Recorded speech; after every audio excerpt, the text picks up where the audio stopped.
Hey everyone, welcome back to a new video. Before we get into the stories, I need to give a few warnings. Stories number 1 and 4 have sexual abuse in them, and as for stories number 2 and 3, those are very dark as well, and they go over the topic of murder. So yeah, this is a dark one. All that being said, if you decided to still stay here and listen, I hope you enjoy it. And remember, if you want to share your story here, you can send it at southerncannibal.com. Alright, let's get into the stories. And remember to always stay hungry.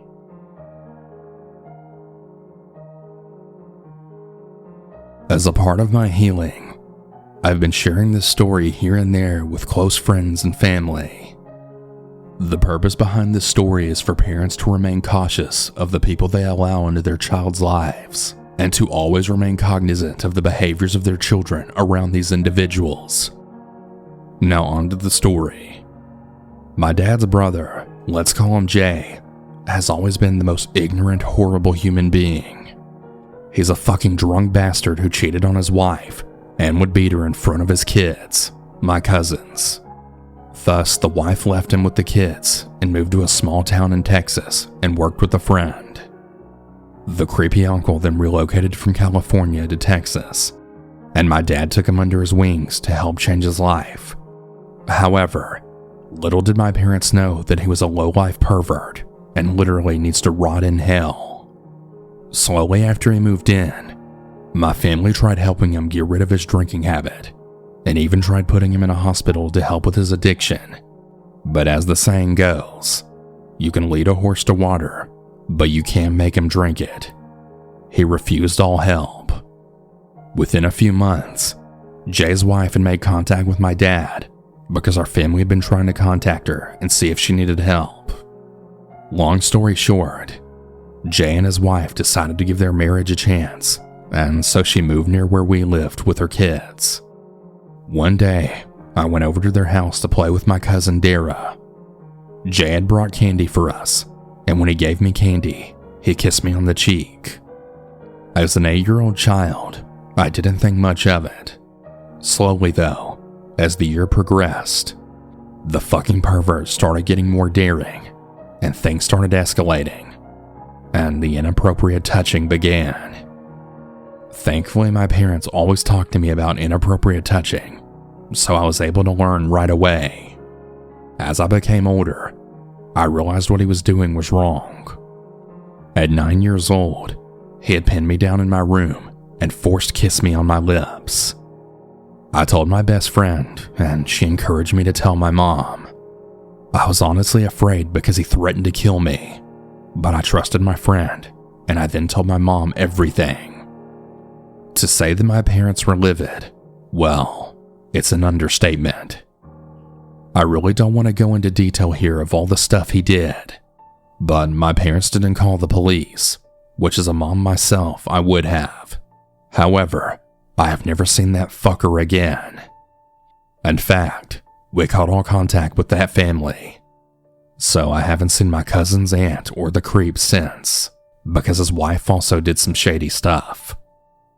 That whole family is crazy, but that's a story for another day.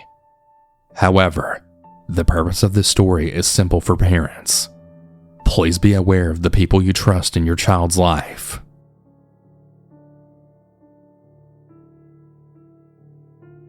My name is R, and the following story is 100% true. This particular story didn't happen directly to me, but it did happen to a relative of mine that lived in Mexico, and it happened about 3 or 4 years ago now. I live in the United States, and I'll start by giving some backstory about my relative. I'll call him Tio in this story. I wasn't really that close to Tio if I'm being quite honest. I only ever had one interaction with him growing up, and it wasn't in person. Instead, it was through MSN, when it used to be relevant. Yeah, I'm a little on the older side. I believe I was around 13 years old or so when Tio messaged me out of the blue with the usual, "Hello, and how are you? However, the message that he sent me that day caught my attention when he asked me something along the lines of, what clique or gang do I belong to? I'm ashamed to say that when I was a teenager then, I did have some friends involved in gangs and was starting to dab into them myself, but I didn't mention it to him. I am no longer involved with any gangs, and I'm far from the teenager I used to be long before the outcome of the story took place, in case you're curious. Anyways, I was in the living room, as the only computer we had at the time was there, and it was right next to the main hallway of my home, so my mom saw the message. She was infuriated that Tio would ask me such a question, and she scolded me for having been messaging Tio in the first place. I was surprised at this, since most Mexican families are very family-oriented, and I brought that up to her, and this is where I learned for the very first time a little more about the darker side of Tio and some of his family. My mom explained to me that Tio's father and uncle have a long history of being involved with gangs in Mexico, Tio's father being the leader of a gang, and Tio's uncle having joined it also. She brought up that we have to run into Tio's uncle on multiple occasions when we've gone to get our vehicle looked at by a mechanic, since he's worked as one. Tio's uncle wore an eye patch, and I brought that up to her, and she told me that the reason he wears it is because back when he was living in Mexico, Tio's father was getting jumped by a rival gang, and when the uncle found out, he immediately went to help fight them off. Unfortunately for him, one of the rival members had a morning star and threw the spiked ball into my uncle's face, then causing his eye to burst, and now Tio was following in their footsteps. So my mom wanted me to stay away from him and no longer communicate with him either. Tio's mother lived in the States at the time to pursue better pay to send money to her kids back in Mexico, so she'd left Tio at the care of his father, so you can see why he was interested in gangs. Skip forward about 2 years later. Tio's mother caught wind of him being heavily involved in the gangs, and now officially being a member of his father's gang, and she leaves the States to go back to Mexico to stop him. That, my friends, was the last I had heard from them until about 3 or 4 years ago, when I had heard the first bit of news of what happened to Tio. The first I heard of was that Tio had gone about a month and a half without being seen nor heard from, and that his family was looking for him. Unfortunately, that escalated to his and that of his best friend's body being found in a ditch about an hour away from the village my family is from. Both of them had been tied up with a bullet hole in their head, having been executed. To this day, no one knows exactly what he did for work, or at least his direct relatives haven't told the rest of the family. Based on how he would go pretty far away and go about 2 weeks without communicating with anyone, some of us speculate that his work had something to do with capturing hostages and demanding ransom money. Others believe he was involved with stealing fuel from tank trucks to sell gasoline at a lower price than gasoline stations do. Of course, the group of killers weren't caught, and probably never will be. The justice system, police force, and any other branch that would be responsible for investigating deaths in Mexico are all corrupted by power and money, and they could care less about investigating another murder or two. It's not like the US, unfortunately. Now, you may be thinking, well, what the hell happened to the mother then? I thought she had left to go stop him from stuff like that. Well, my family comes from a poor background, so money was always scarce, and we're a pretty big family. So when his mother left the States, she definitely did try her best to stop him, but she soon saw how much money Tio was making and giving to the family, driving nice cars and such. Needless to say, she let him continue on with whatever he was doing, so long as they were living well. Most of the family was devastated, and I was surprised at first, but since I never really knew him that well, I can't really say I was too. I know I'm being insensitive about the situation, but that's what happens when you get involved with the wrong crowd. Fortunately for me, I stopped getting involved with the wrong crowd a long time ago, and thank God I did. I feel like every neighborhood has that family of absolute psychos. Almost everyone I've spoken to about this sort of thing seems to remember one group of absolute wrong'uns, be it from their childhoods or from their current lives. And if there's one thing I've learned from their collective memories and stories, it's that whenever there's a family like that around, it's only a matter of time before something comes to a head or something finally boils over. And that's exactly what happened with the psycho family that lived in my neighborhood when I was just a kid. Only the thing is, most of the people I've spoken to said the breaking point came when some kind of family argument or confrontation with neighbors spilled out into the streets outside. Police were called, arrests were made. Usually a for sale sign or two went up in the aftermath. But I almost wish my story was that simple, or ended that relatively amicably. Because what happened in my case is something that haunts me to this day, with possibilities and ramifications that I find genuinely terrifying. I grew up in 70s Britain, in a pretty small town in a place called Wiltshire. We were quite a small community. Everyone knew everyone, and consequently, everyone knew everyone's business too. There was this one boy called Louis, and he was the only child of the Prestige family. A very peculiar family name if there ever was one, but that's not the reason I'll never forget it. The Prestige family were peculiar by name, and peculiar by nature too. But then again, peculiar seems like the entirely wrong word to even use. Peculiar makes you think of something quaint and adorably abnormal. But there was nothing adorable about the Prestige family. They were just weird, scarily weird too, and mean. I think one of my earliest memories of Louis is during an assembly in primary school. It's about 8 in the morning. All the kids in school are sat in the main hall, and it's deathly quiet, apart from our headmaster making announcements and the soft sobs of young Louis. He didn't stop crying for the whole of the assembly, and it didn't just remain this quiet weeping either. His tears built up in pitch and intensity until he was wailing so loud that a teacher actually had to remove him altogether. I remember feeling really sorry for him, but as time went on, it was just something you sort of got used to. They were the weird family in our town, and since they didn't really get into any serious confrontations outside of their own family unit, people just sort of let them be.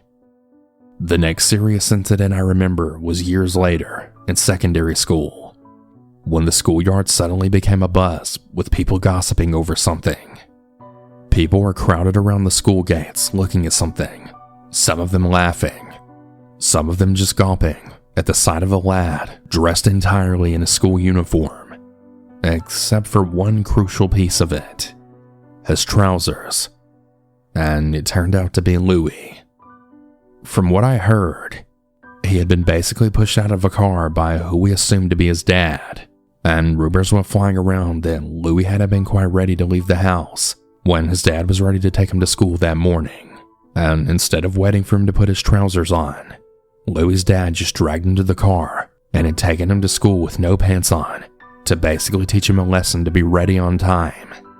I'm not entirely sure how true that reasoning was, but I do know that I witnessed Louis having to walk into school in nothing but his school jumper, his shoes, and his underwear with my own eyes. I'm also not entirely sure how Louis was still allowed to live with his evidently abusive parents either. Again, rumors went around that they had a visit from social workers, but this I believe, because for a while, there seemed to be little in the way of serious incidents coming out of the Prestige household. Obviously, the visit from Child Welfare Services had been enough to shake them into changing their ways, or so it seemed. Now, this all came to a head when I was 15, maybe just over a year before we all left secondary school and bid farewell to the compulsory education for good. One morning, Louis returns up to school in his own clothes, a pair of pumps, and a colorful jumper. He gets pulled aside by a teacher, who I think at that point was well aware of the situation at home, and Louis says something quietly to him before the pair of them disappear into the building, which housed the main office. The next thing I know is that apart from the shoes he was wearing, Louis has an entirely new school uniform. I'm talking new blazer, new tie, new jumper, everything. And from that day on, he seemed almost like an entirely new person too. He didn't get dropped off at school by his parents anymore. He seemed more confident and more open, and more talkative with the other kids too. He even started playing football with us at lunchtimes, something he'd never done before. We actually got quite poly with him for a while, and on more than one occasion, he invited us back home with him to play. We politely declined him, of course, thinking of some made-up excuse not to have to go around the Prestige house. But still, things seemed to be making a vast improvement. Emphasis on seemed, though, because after a long bank holiday weekend, Louis failed to return up to school at all. This didn't have anyone talking about it too much. Kids were routinely off on the 1 odd or 2 days with illness, but Louis went an entire week without showing up for school, and that really did get us all talking. I don't know if it was because I was so young and naive, or I just didn't connect the dots, but I didn't think there was any link between all of the police activity around our town and Louis not being in school. But one Saturday afternoon, my mom and dad called me into the kitchen and asked me if I'd been around to Louis' house at all recently. I told them no, but that I had been invited at one point, and when I said that, my mom gave my dad this look that seemed to be a weird mix of horror and relief, like I had dodged a bullet or something. Not long after that, I got word through some friends of mine that there had been a brutal double murder in that town, and that someone had been arrested for it too. Our little town barely had any crime at all. I think the most serious thing to happen for decades at that point was a car theft committed by some out-of-towner. So the idea that there had been a single murder, let alone 2, just set the town alight. And there was so much speculation over who the killer was and how the killings had come about. Looking back on it now, I can see why the adults might want to shield us from the whole thing. And it was only a few years later that I actually realized why the police made such an effort to keep the identity of the murderer a secret. It's like that. When a murderer is under the age of 18, when they're a minor, their identity is kept secret for as long as is able. But that's only really possible with the media, because it didn't take long before the residents of our town figured out what happened, and it was bound to trickle down to us sooner or later. Well, you see, the reason Louis' parents didn't seem to be around anymore, the reason he was so happy and confident and carefree, was because he had killed them. He'd finally rid himself of the people that had made his life hell. I get that, but the fact that a kid killing their own parents can make them so happy, that's something that I've never been able to truly understand. The horrible thing was looking back on the event years later and sort of piecing together the puzzle. For example, the day he came to school in his own clothes was probably the morning he'd killed them, and since he'd gotten blood on his school uniform, he had to dispose of it. All the times that he invited us back to his place to watch TV or play football, his parents would be dead in the upstairs bedroom, assuming that's where he killed them. If we'd gone round, maybe we'd have been able to smell them, or even see flies buzzing around the bedroom door or something. We were all just one little spur of the moment yes from finding out. Finding their bodies. Maybe if that was the case, then Louis would have killed us too.